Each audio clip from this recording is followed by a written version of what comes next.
Welcome to the Nicole Small Show, where we give you straight talk with no chaser. Here, we discuss issues from the White House to your house. And now, here's your host, Nicole Small.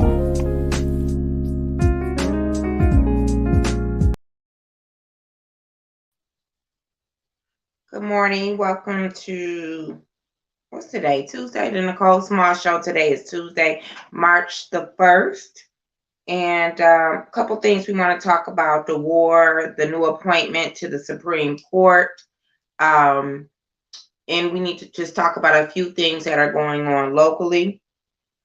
I've been hearing a few people, Black people, Democratic people, they seem to be, they seem to be in support of Putin.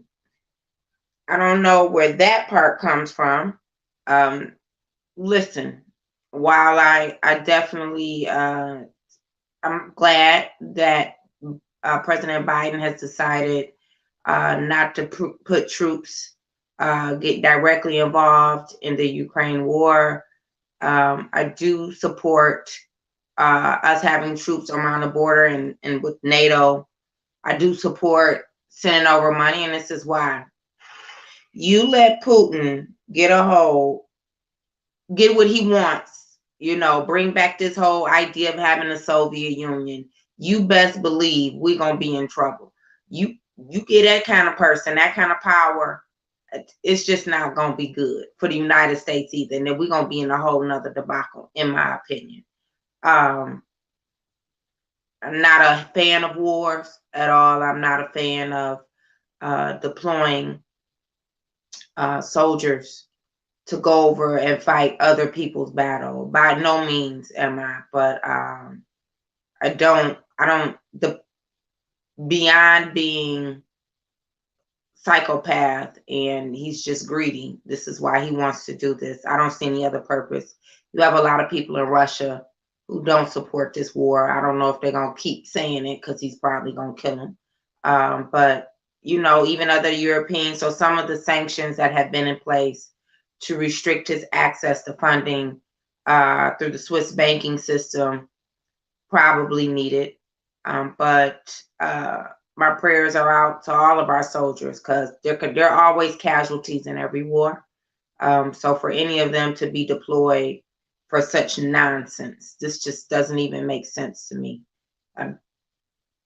But Putin is who Putin is, and that's in a whole nother land. So we'll see how this works out. You see the leader of the Ukraine, he's not going to leave. He's doubling down too, and he knows that Putin is after. He wants to kill him, and he's going to stay there. But guess they do what they have to do. In other news, we have a Black woman who has been appointed to the Supreme Court.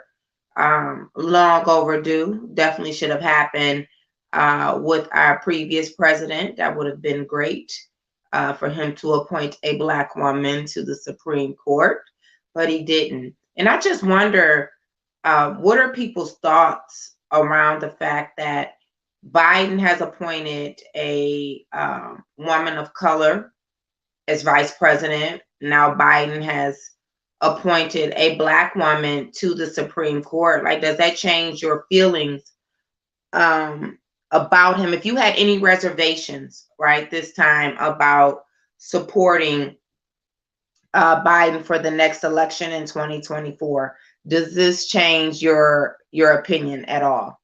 Just wondering. It's something that he should have done. It was a commitment that he made on a campaign trail. So I'm glad that he did it. I really and truly am.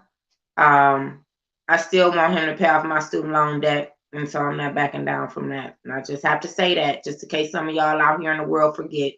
Like, that was a commitment that he made as well. So just go ahead and do that. And pay. I know a couple white folks getting their student loan debt paid off. I'm not hearing that from our side. So you could go ahead and work that out. Because think about it.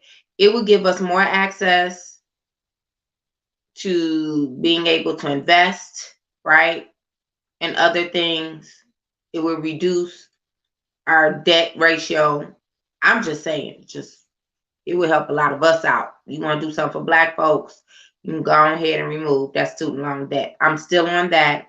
I'm going to be consistent on that subject, but I am happy. That's great. And I was listening to the nomination, the speech that she was giving. This is what I like about the sister. She put all her business out there. So if the Republicans and this media think that they was gonna drag her, yeah, I had a family member who was in jail. So let me just tell you, and yeah, I helped my uncle to get out of some excessive sentence that he had for this nonviolent crime, right? She put it all out there, and I respect that. I do believe that it's very important for especially Black people to control their own narrative, and I really respect her for that. She has a great pedigree. She's more than qualified for the position. I do believe that she will be a progressive. I do believe that she'll definitely be a progressive as a on the justice. Let me see what else. You do need someone there, definitely, considering all that has been going on in the world. Let me say this, especially in the Black community. This over sentencing, we're overcharged quite often in the justice system throughout this country. Then we're over sentenced.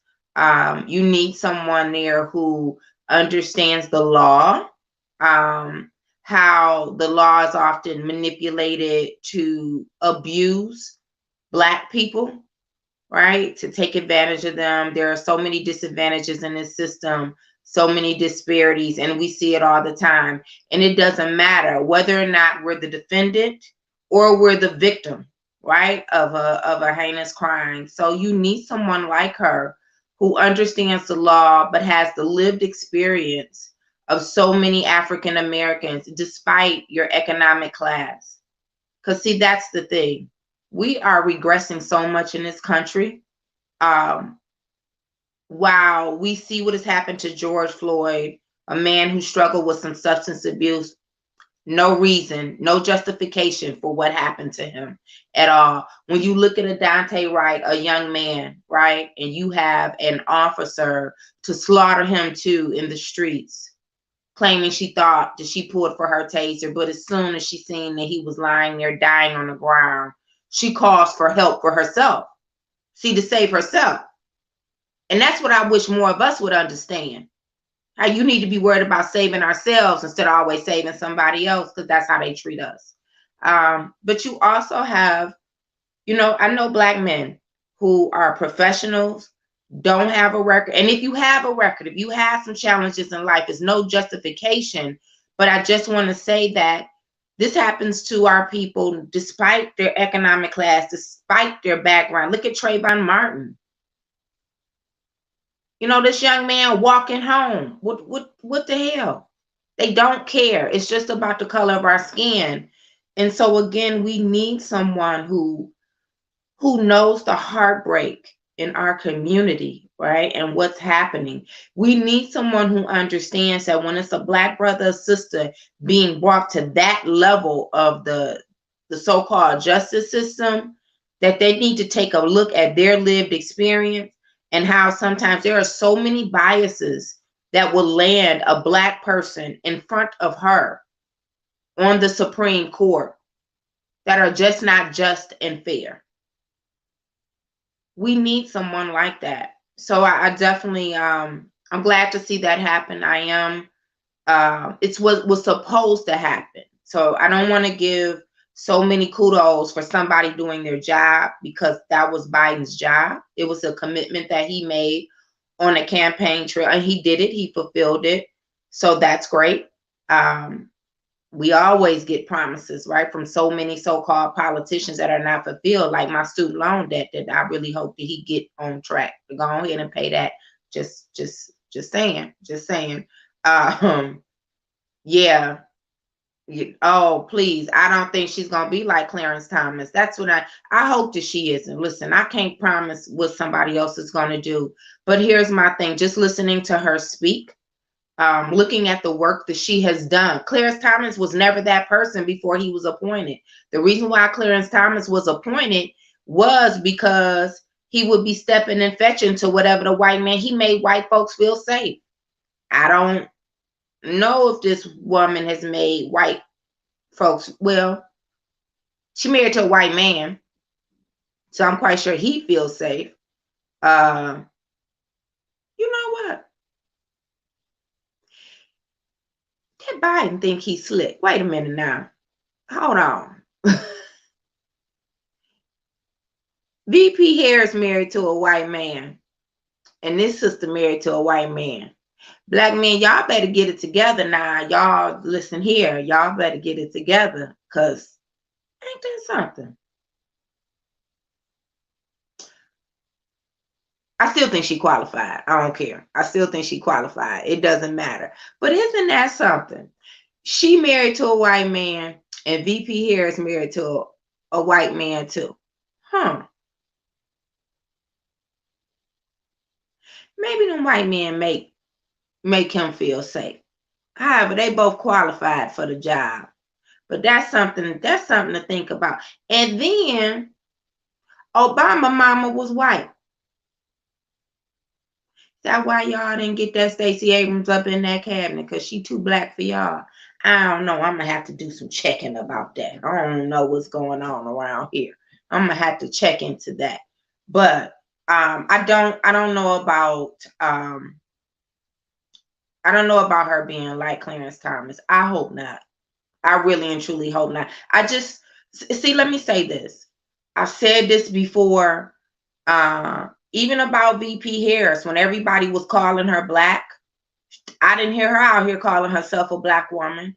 She does also relate to being Indian American, right? It is what it is. It was black folks who was gonna make her a black woman because that's what they want, right? But this is my thing. So if she says that she's just a woman of color, what she has says, does that make a difference to black people, right? I thought that you said that she was qualified. I don't know. I'm just putting a question out there. I'm just saying to you. But we have a tendency around here. Clarence Thomas before he was on the Supreme Court. That's what I'm trying to tell you, that he already had that type of attitude where the white man's ice is colder. And so then when he showed us that, people want to get up in arms, which I think that I'm not a supporter of his either, right? But you have to think about that. Clarence Thomas is who he has always been. We maybe didn't want to accept that, but even especially back in that time when we need someone now, right, to advocate for us, especially when it comes to justice, but also I don't know, I just think during that time you didn't have the whole Black Lives Matter movement. I feel that probably during that time, because the civil rights movement had advanced so many opportunities for Black people, then you get that generation that is so complacent and just want to feed and benefit off of the sacrifices that have been made, but then they also want to shy away from being so Black. That kind of was during that era, in my opinion. So I don't know. We'll see. If Biden supports her, she not for us. I don't know. I can't say all of that. I'm not going to discredit that woman for the work that she's done. She'll have to show me better than you can tell me. But I do appreciate her lived experience. I really and truly do. I appreciate the things that she says. Hasn't been said before. That's all that I'm saying. Hasn't really been said before and actually been true. But we'll see. If she turns out to be a Clarence Thomas, nothing we could do about it. But for right now, I'll definitely, yeah, right. He's always been Clarence Thomas has always been a right-wing conservative. I agree. But we'll see. We'll see what happens. I'm not going to throw her out in the bathwater right now. It was something else. It was something. Oh, Biden passed the anti-lynching. Lynching is considered a hate crime now. Good, should be, because they still lynching black folks around here, and they trying to make in the media will report a story that these black people just hung themselves out on a tree. I'm not saying we don't have a suicide issue in our community, but I just want to be clear. So black folks going outside hanging themselves on a tree. That's what we doing. You know that's some bullshit. That's a lie. That's a lie. My concern is when you look, especially last year, we had quite a few black people being found hung on a tree, which I personally believe was lynching. But you know what? We didn't get a lot of publicity around the follow-up around those stories in those cases. That's concerning to me. To simply dismiss black people hanging from a tree as if they hung themselves in 2021, and now it's 2022. I'm not feeling that. So we definitely need this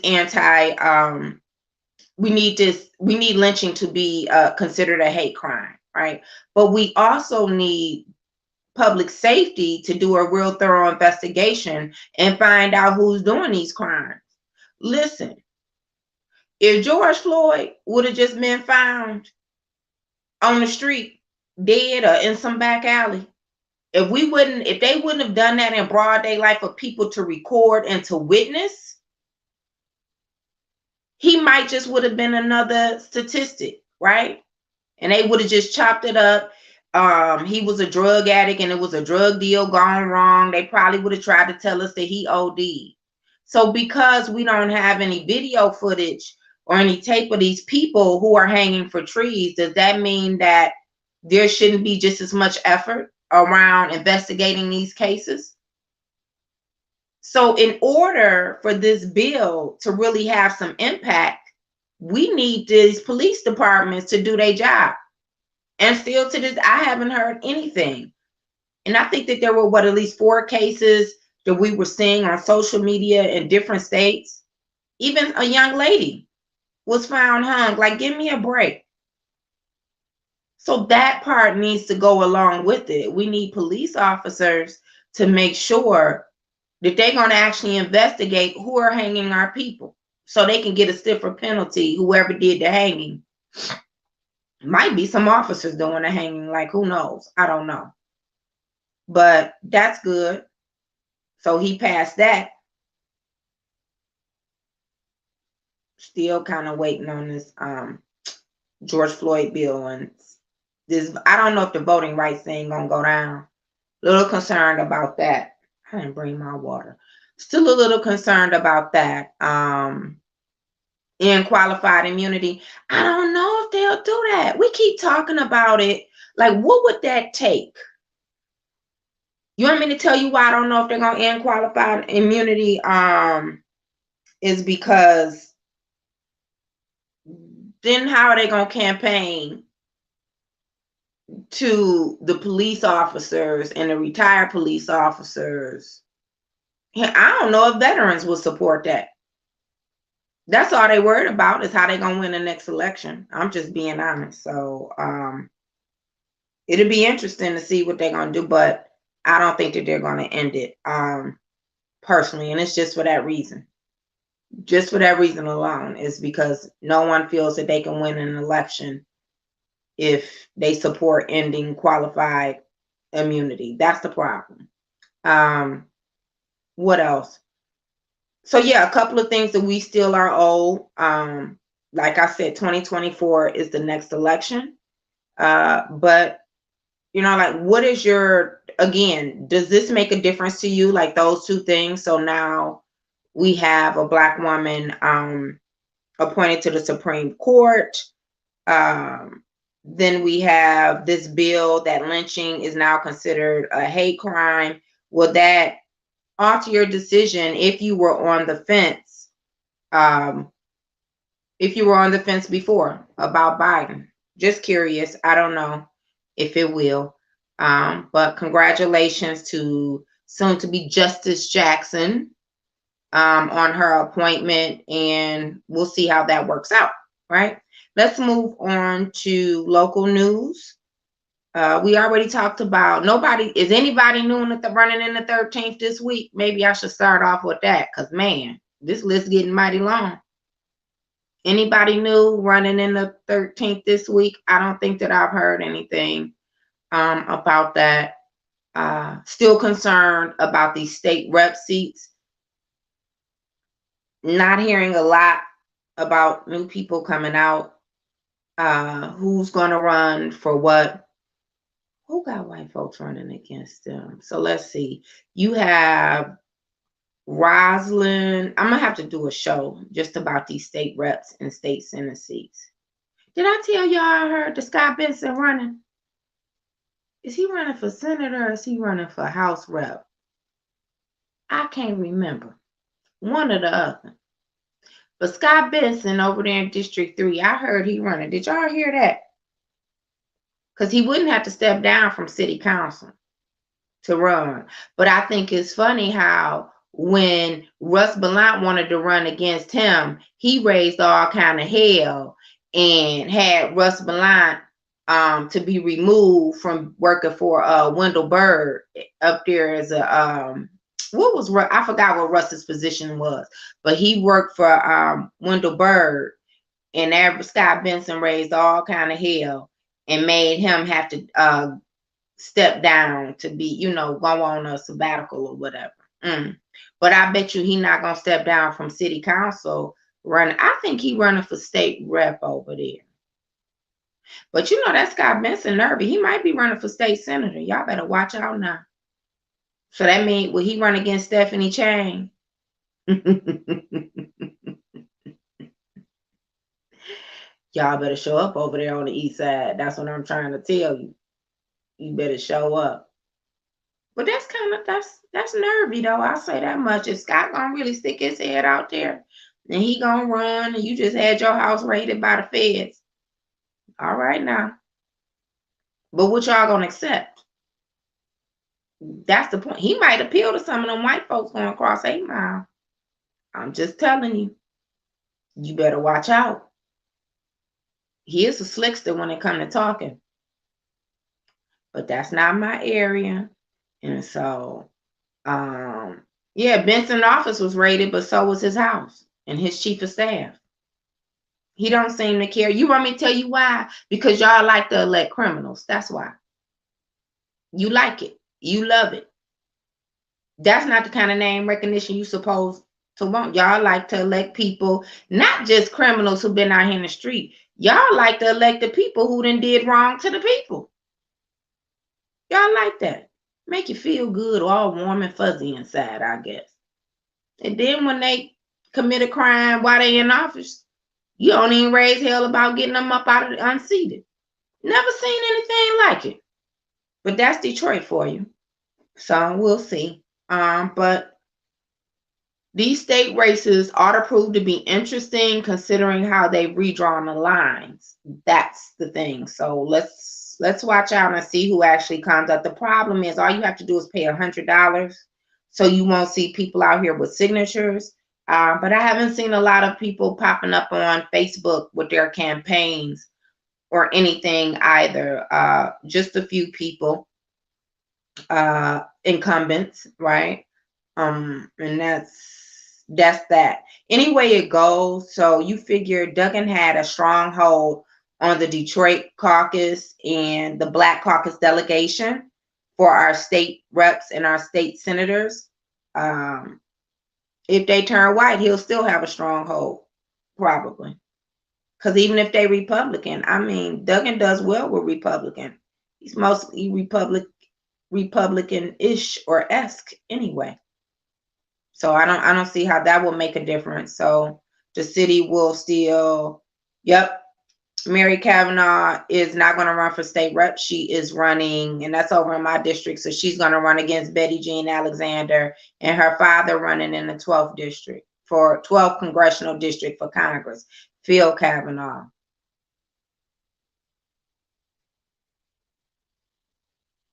Mm-mm, mm-mm, mm-mm. But see how they stick together? Where y'all sticking? Apart, away from each other. I'm just telling you, see how they stick together? Now they about to run this daddy-daughter duo thing. He know he probably not gonna win, but it's gonna help her with name recognition because the districts kind of overlap. I told you that already. So what's our plan around here? What's our plan? What's the plan, Stan? What we gonna do? Y'all gonna support Betty G? What we gonna do to keep Betty G in that seat and send a message? What y'all gonna do around here? Nothing. That's what I thought. Nothing. Because we gonna still be sitting around here waiting in the water while other folks around here planning and executing. Just saying. I'm just saying, let's move on to the city. And that's right, Queen. Me too. Me too. I just think that this is just I just want to know how many black folks we gonna have on the Detroit caucus. And don't get me wrong.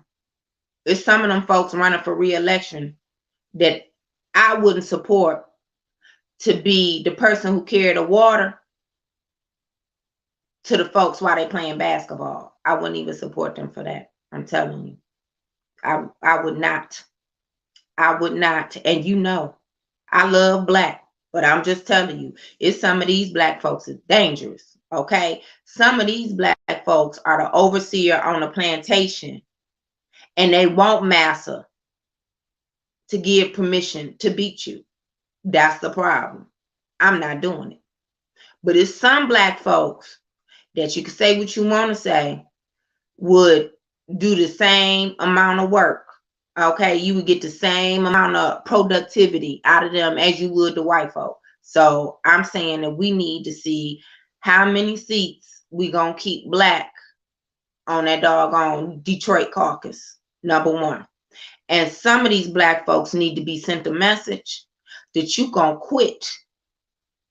You gonna quit thinking that Jim Crow laws are okay because they only apply to us and don't apply to you. Okay, because you black too. Black skin is not your kryptonite. You should see it in the mirror, and I'm telling you.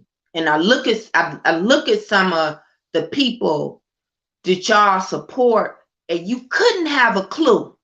Some of you I know, you could not have a clue of what they have done in office. You couldn't. Just because they show up and they cool and they know your name. I wish some of you would do some fact checking around here. But I'm tired of telling you about them because it seems if I tell you about them, y'all just going, you just keep supporting them.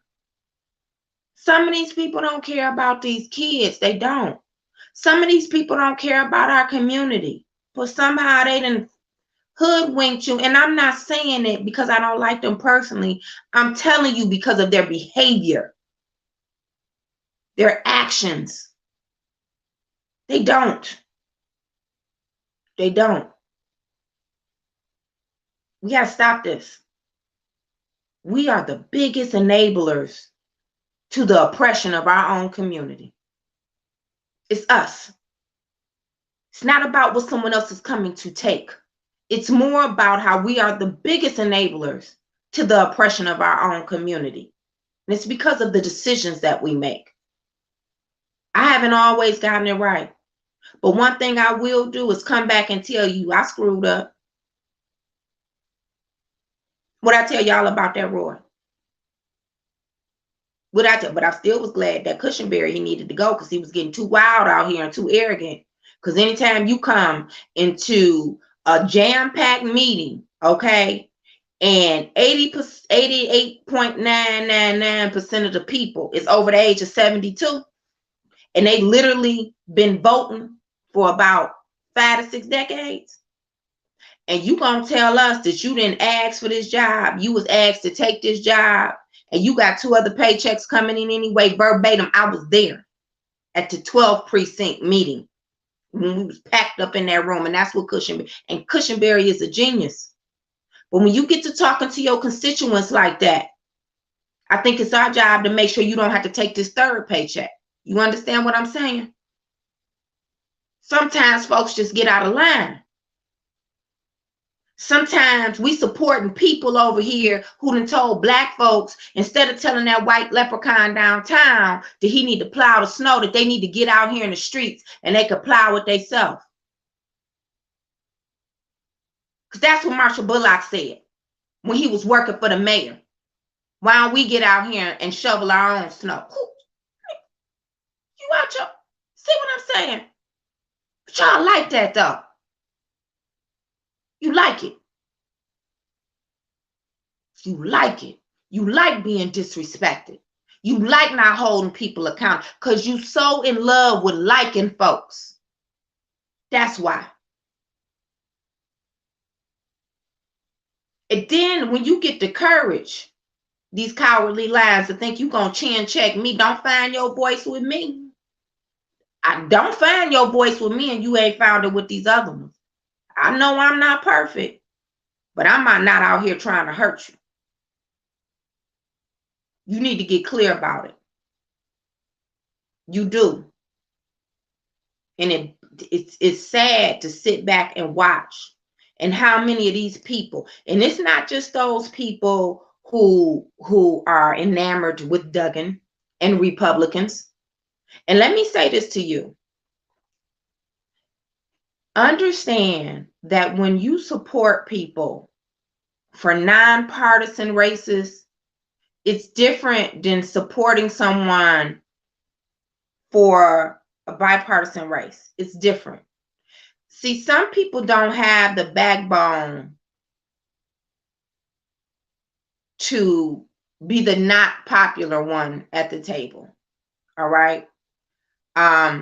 Some people love to say, you know, I worked across party lines, and that's their excuse for everything.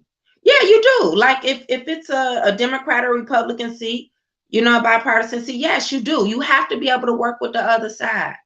But some people just they love for them folks to come shake their hand and smile. It does something to them. I'm telling you. And they tend to forget who they supposed to represent. And it's not that they ever are going to represent 100% of a constituency of Black people. That's not what I'm telling you. But you are supposed to represent the people's interests. And if you're a Democrat elected official, what I'm saying to you is that Democrats voted for you. Maybe there were some Republicans who just really liked you, but I'm quite sure it's probably less than 3% in these state races, probably less than 1%. So for the majority, you are there to represent Democratic constituency. And they get up there and they're just they love to tell you about the Republicans, who they friends and how they hung out. I don't care if you go to the bar with them after work so you could get some deal. I don't care. But if that deal does not benefit us and it benefits corporate interest only, is what I'm telling you. Pay attention to the work that people have done. I wish you would. Some of you just supporting some of these people for Congress, for state senator, for state rep, because you think that they cool. I know y'all don't believe this, but I do like a lot of people. There's a lot of people that I like. I think that they cool people.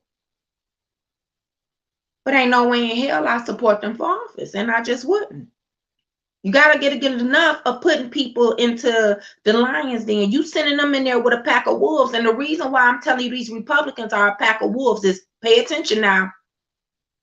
They're highly organized. We had this conversation Saturday. They're highly organized, well-funded, but my piece is they are laser focused. You can't distract them like you can distract Democrats. All of that wavering or wading in the water, they don't do that. When they set out a mission, by any means necessary, they're going to accomplish it. That's the difference.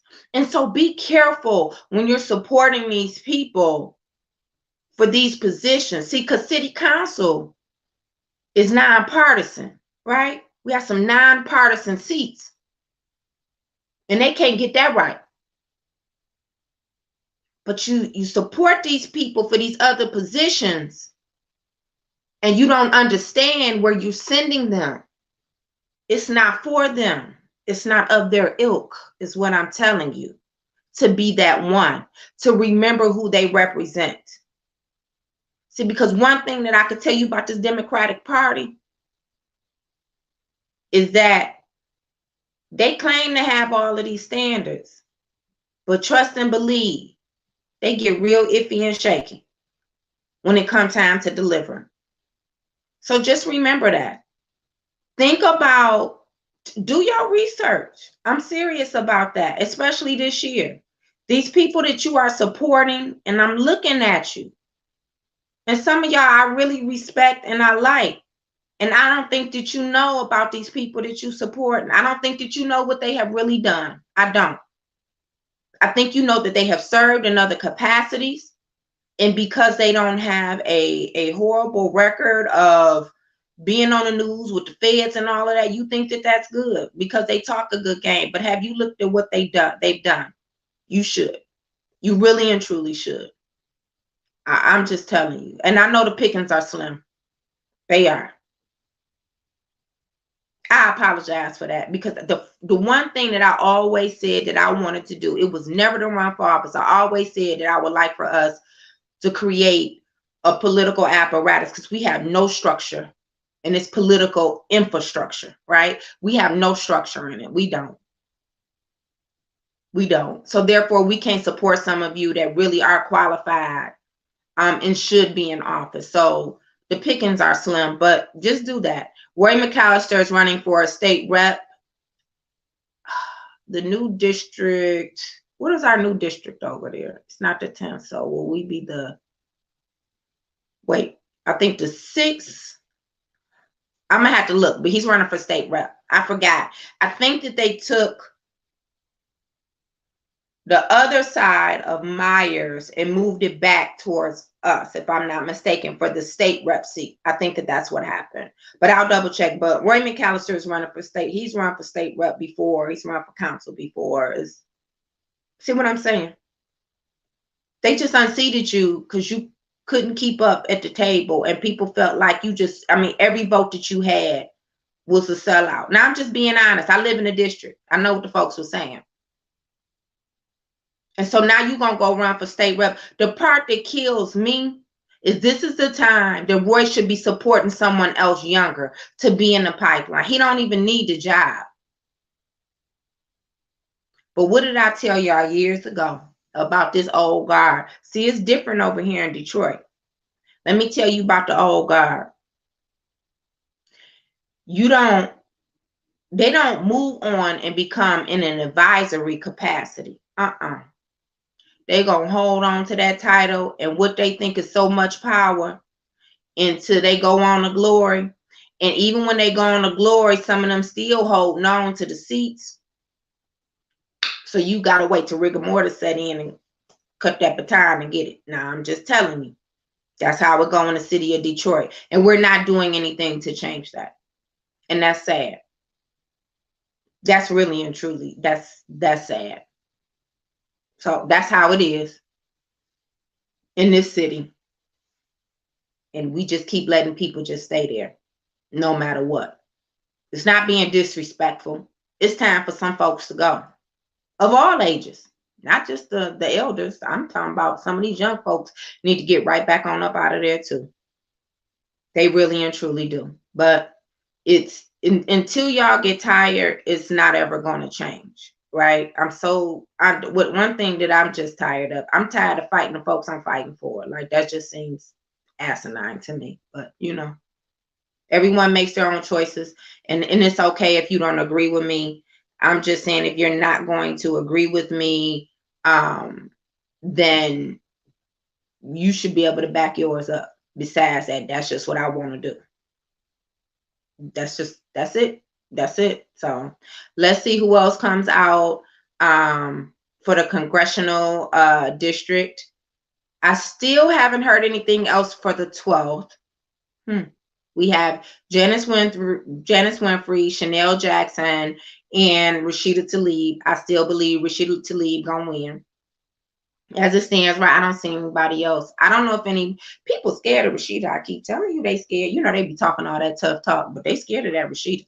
So, and people want to talk about what Rashida hasn't done. Let me tell you what Rashida hasn't done. She ain't back down up there while she been in Congress, and that's why Black folks supporting her. I was in the I'm in the 14th now, so I wasn't in the 13th before, but I talked to a lot of people over there and they tired. They're tired of sending people in office, especially to Congress. It's something about that sending people to DC. And then I think what happens is because they sit on a body, right? You get to see how other people in other cities and states are represented.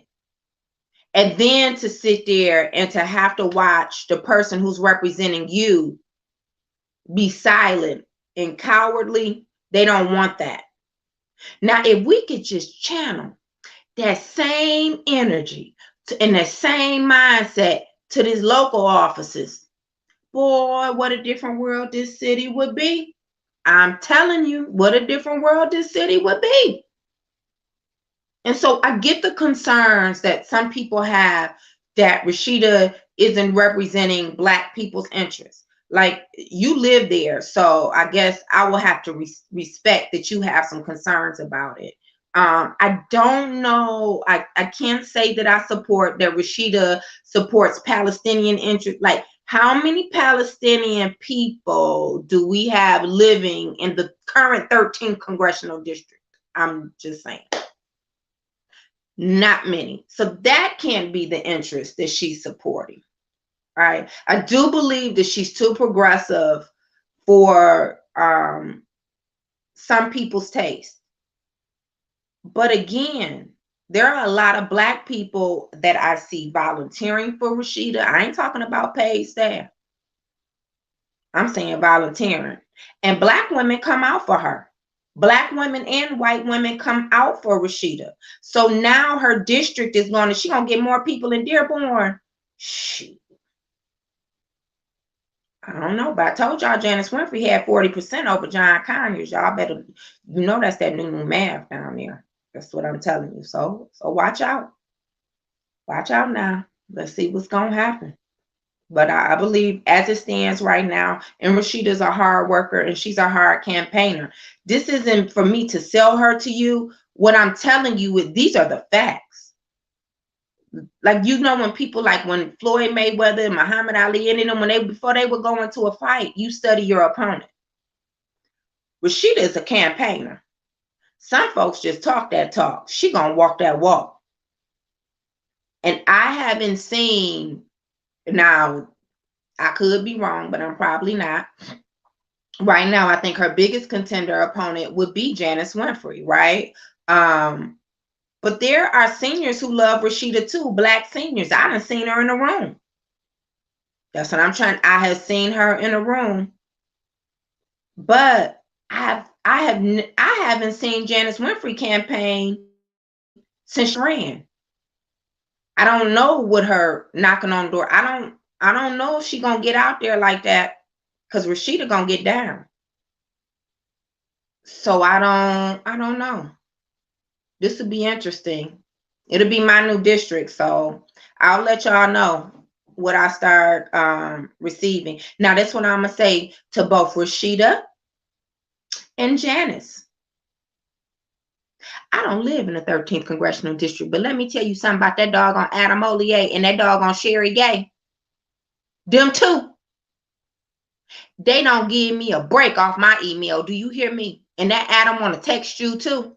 Them two, they gonna wear folks down. Now, Portia done jumped in, so she's sending her stuff out. She gonna have to catch up on these emails, because I'm telling you, I don't even live in the 12. Them two, they don't care, because they know people can donate, advocate, help over there, whether you living in the district they running in or not. Do you hear me? Them two about to wear me thin with all of their emails. And I don't live in a district. Now, Rashida and Janice, I ain't heard from neither one of y'all. Now, I'm just telling you the truth. And I stay in one of the higher voting districts. And I haven't heard from either one of you. Catch up. Not that I want you to be just overwhelming my email or my text message, but I'm just being honest with you. These folks in the 13th, they getting down. Y'all over here playing Silent Sam. Now, what you gonna do? Are we gonna have to wait till the summertime so y'all can duke it out? I don't know. Now, yeah, I like Portia's announcement too. I thought that was strong before she was, and boy, did she not run down that resume.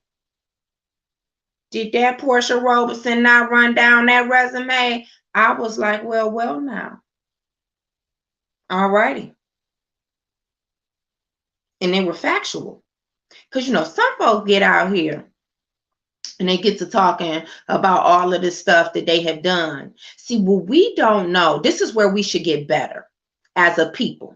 Just think about it, y'all. You might not be with me on this.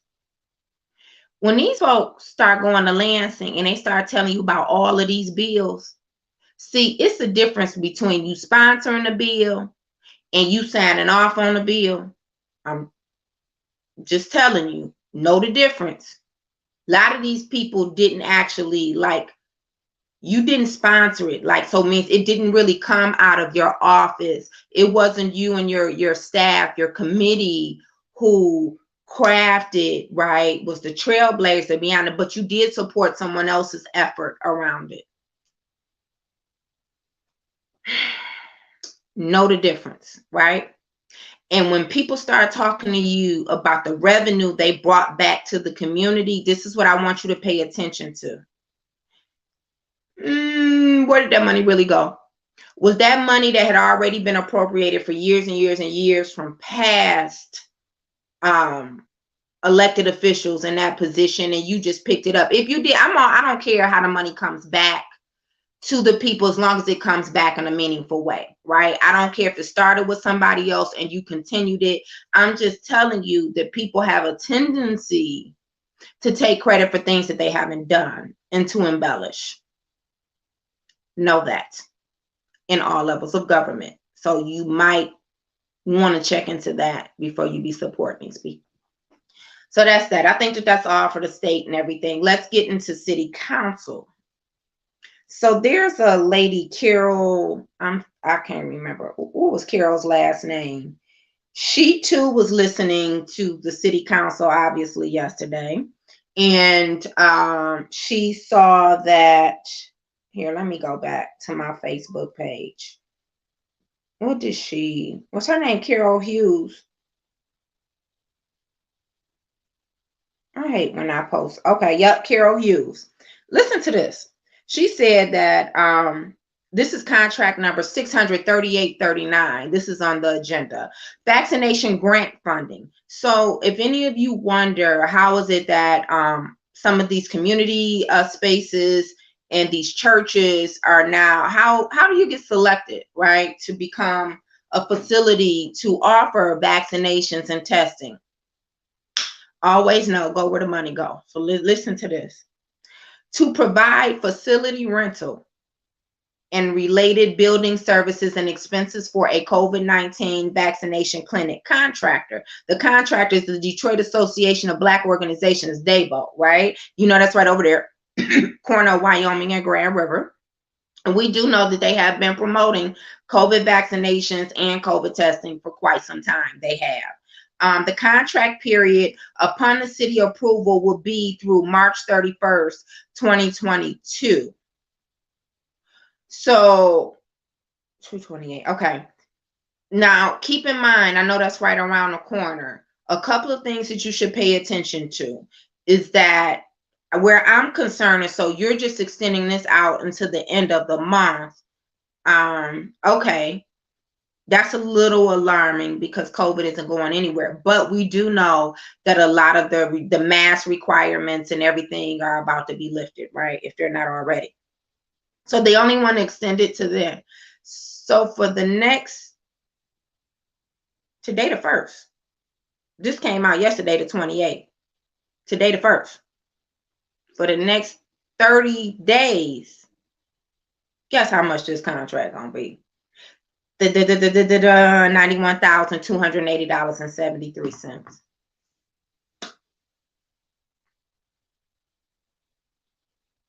Let's say $91,280.73 to not March 31st, 2023, to March 31st, 2022. Today is March 1st, 2022. Happy birthday, Wayne. I'll call you later. I love you. $91,280.73. And it's going to take you to March 31st. Now, I'm going to assume that maybe Dabo has been providing this service for some months, right? For some months, and maybe weren't paid. So this would just extend it out. Maybe the contract ended last year, right? Maybe the contract ended last year. And so now they're coming to extend it to the 31st, and they need their money. What y'all? Or are they gonna get that 91,000 just for 1 month? Is that how that works? Is that how that works? Well, I'm gonna have to pull the records because they're not the only one. I'm assuming that they pay all of the facilities this 91,000 for whatever period of time it is. I do find it's a little concerning that it doesn't tell you the beginning of the contract, right? Because this can't be just for.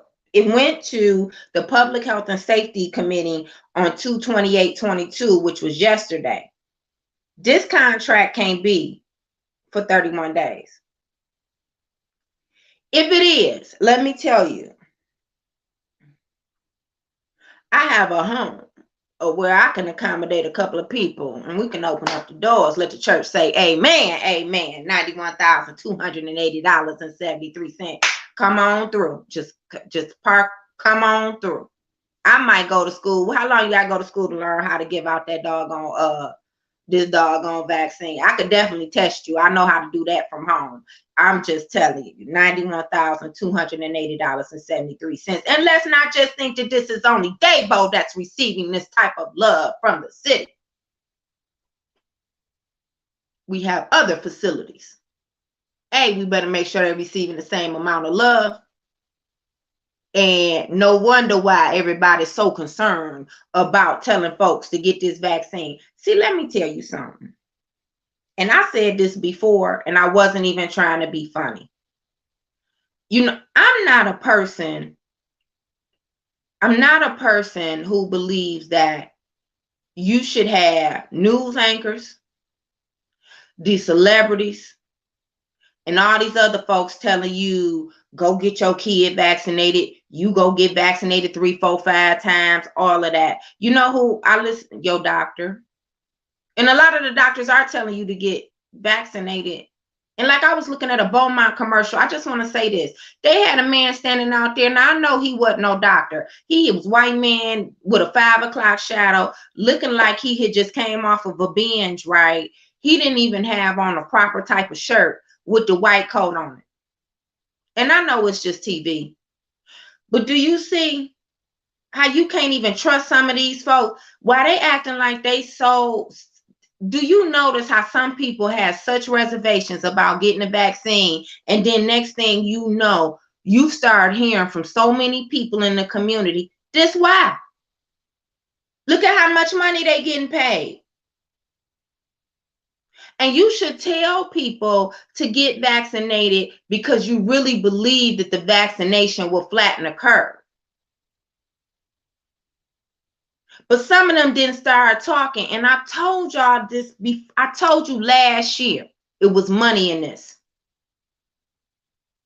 And that's the problem that I have, that I don't believe some of these folks are sincere, and you bringing this stuff into our community. Hey, if you just doing it for money, I don't care what it is. I don't think that that's right. That's what I'm telling you. I don't think that that's right. Period.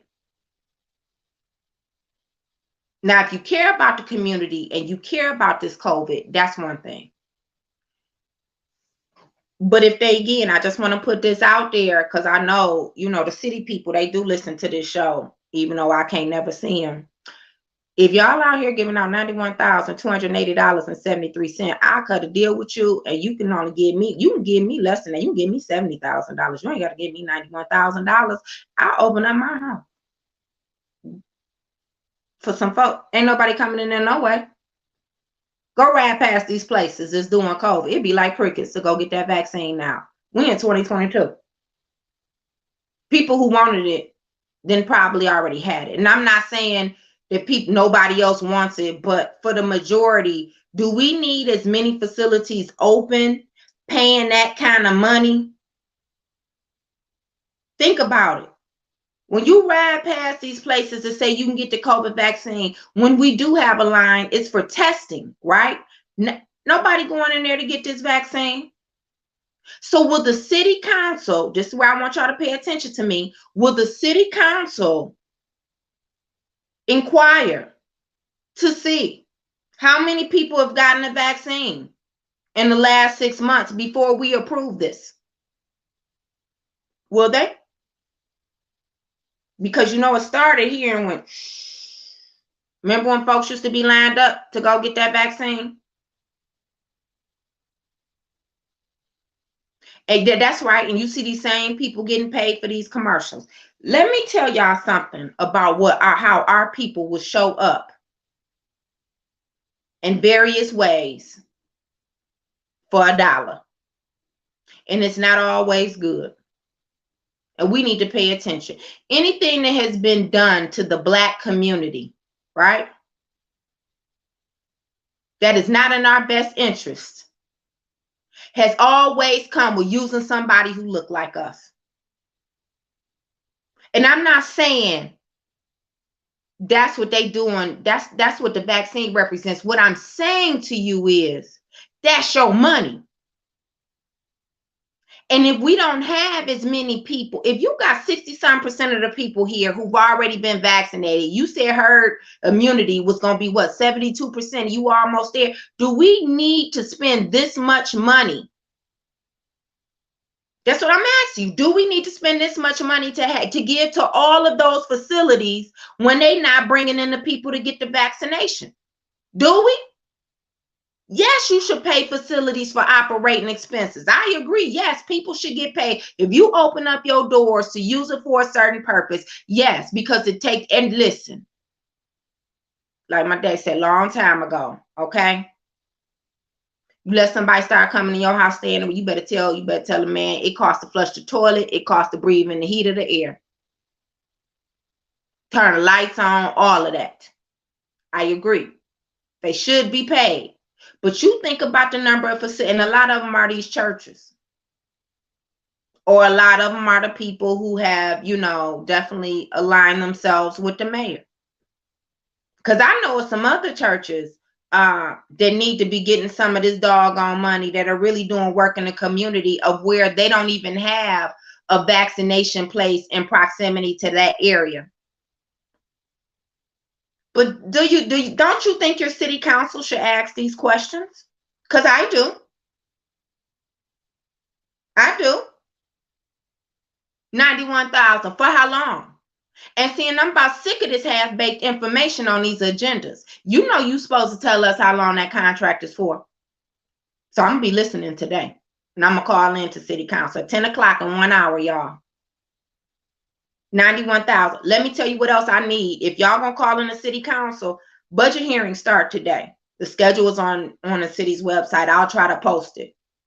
Why is it that when you go down to city council, they having all the meetings in that small room where only about 6 of us can get in there, right? Because the rest of the seats are filled with staff and LPD.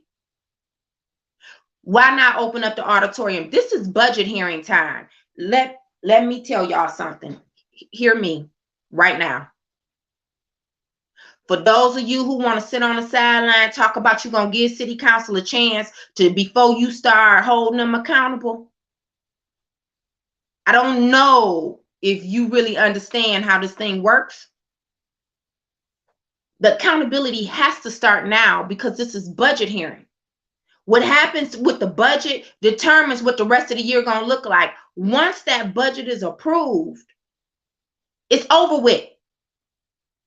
Then you're going to be trying to scrape and scrap and beg and hoop and holler about a decision that's already made. Once it's decided how to appropriate the money, that determines your public safety. That determines what your neighborhoods look like. That determines the philanthropic dollars that go into bike lanes and bull crap like that, instead of going into your community in a meaningful way. That determines what real affordable housing looks like. That determines the money that can help to stop the flooding, because instead of putting it, I don't know, into a hole in the ground for demolition, it could actually go to upgrading the infrastructure. This is why this is so important.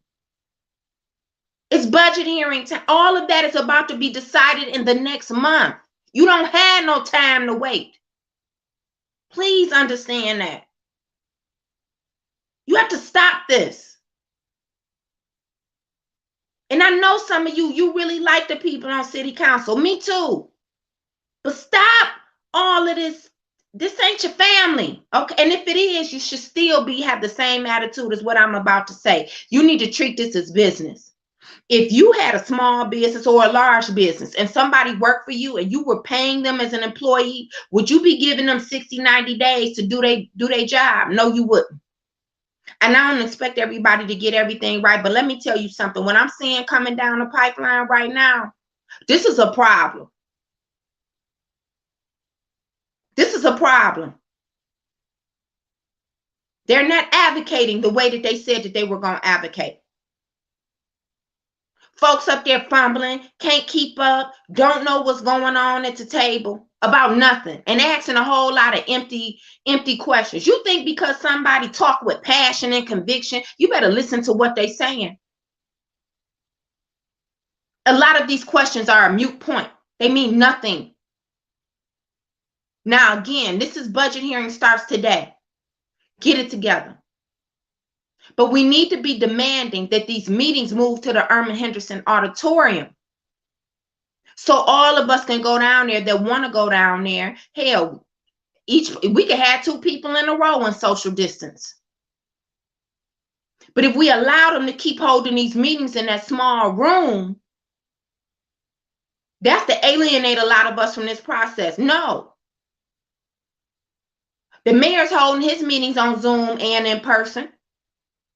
City council, you need to open up that Irma Henderson Auditorium. So that's another thing I'm going to ask for. We need to be able to come down there. We need to be able to be in person so we can get copies of some of this information, because you're not going to keep telling me to use up my ink on my printer.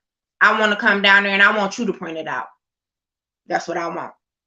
I like to get the agendas in my hand without me having to print them out. I'm still old school. I like black and white, hard copy. And I damn sure want copies of everything that the mayor's administration gonna bring down there, because that's what we need to be looking at. I see all of these posts about you got asphalt for speed humps, but not for potholes. True that. That's right. That's right. But what you gonna do? What you gonna do when Sunday Fun Day come back around and these folks 70 cars are, taking over your neighborhood so they can do donuts and stuff in the street? Don't you think it would be smart for now to be the time to take a look at some of these line items that we have around public safety and get some of these folks, these traffic officers, to come into the neighborhood to do that? Don't you? I mean, it's just a thought. Don't you think that more of our money needs to go into upgrading the infrastructure for our water system? And then I just saw on there, I don't know if it was $5,000 or something about the schools. Let me tell you something. I love the kids, and I definitely think that the money needs to be used in a more meaningful way. But DPSCD just got $1 billion, and now they about to get another, what is that, $70 billion or $700 billion that they about to get. You don't need that $5,000 from us. That was back when y'all was struggling. You could take that money and we could put it someplace else. I'm just saying. $95 million of pandemic aid money has gone into demolition. It's pandemic aid money to aid the people because of the pandemic. Who do you think in their right mind would say they want that money to go to demolition if you really living in the city of Detroit? Let me tell you what we could use. Number one, the first thing I would like to see you do since it's winter time, why don't your city go invest in some salt? I don't understand. So you come and plow the streets now that we done raised hell, but you won't put no salt out. You don't know how mad I get. I should have did a Facebook Live. You stand in front of my house, it's all white. You look 4 houses down, it's just as clear. You can see all the way down to the street. You know why? Because it's a county road and they put salt out. They don't put salt out on the city side. I'm just saying, make sure that now we're getting a lot of rain, right? So you know by the time the rain kind of dries up, this grass is going to grow fast. Make sure that you already have in place enough contractors to start coming to cut the grass on a regular basis. I'm saying since we got extra money, let's do that. Let's also make sure that we're making sure that people who can do clean outs can get some of this money in the city of Detroit to do these clean outs with this proposal in money and pandemic money. Let's make sure some of our brothers and sisters get those contracts, right?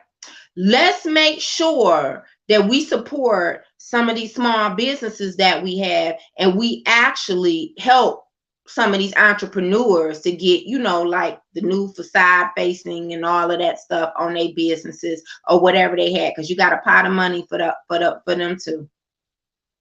Let's make sure that we have real affordable housing, like for the average Detroit, low to middle income.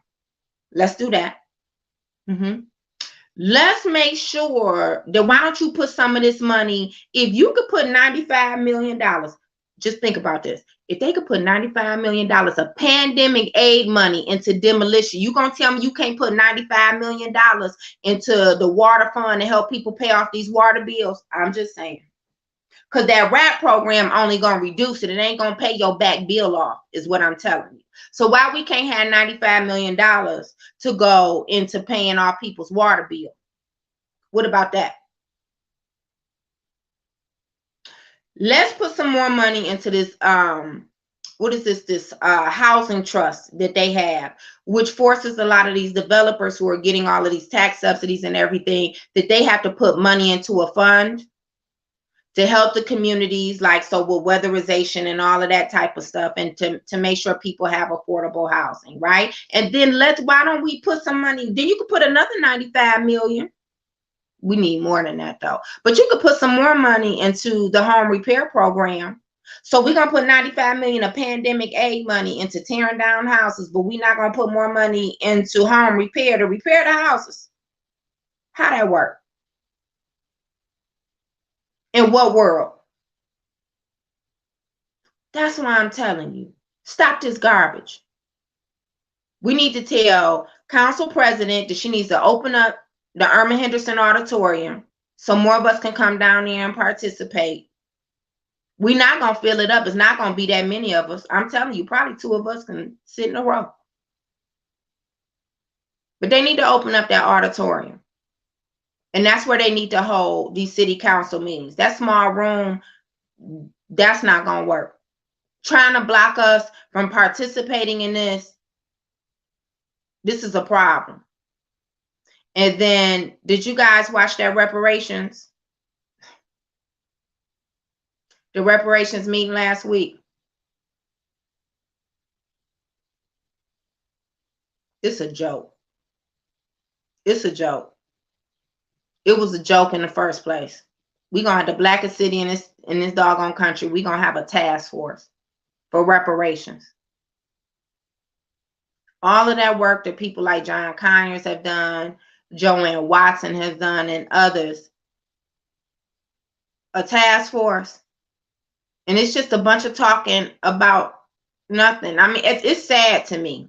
It really and truly is how we accept such mediocrity. This is really important, and this isn't the way it should have happened, but it did.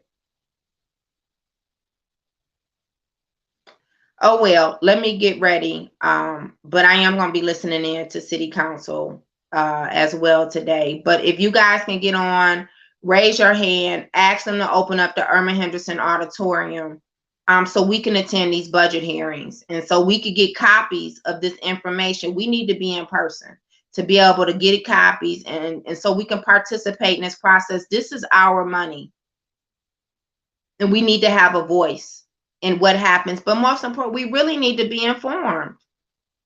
This is serious. So if you can you just hop on, raise your hand? You can just make that comment and you can get back off. But they need to open up the Irma Henderson Auditorium, definitely. Because the way this ARPA money is coming in here, don't forget, we get another couple $100 million in May. And they already using these ARPA dollars, this pandemic money, to do whatever else that they want to do. And you need to ask Joe Biden, why don't he send somebody here to make sure that they monitor how they're using that money? That's the next thing he need to do. All right, it's 9:13. Let me hop off here. Everybody have a good day, and I'll talk to you soon. Be safe out there. Okay, I'll post the link to the council meeting. I will.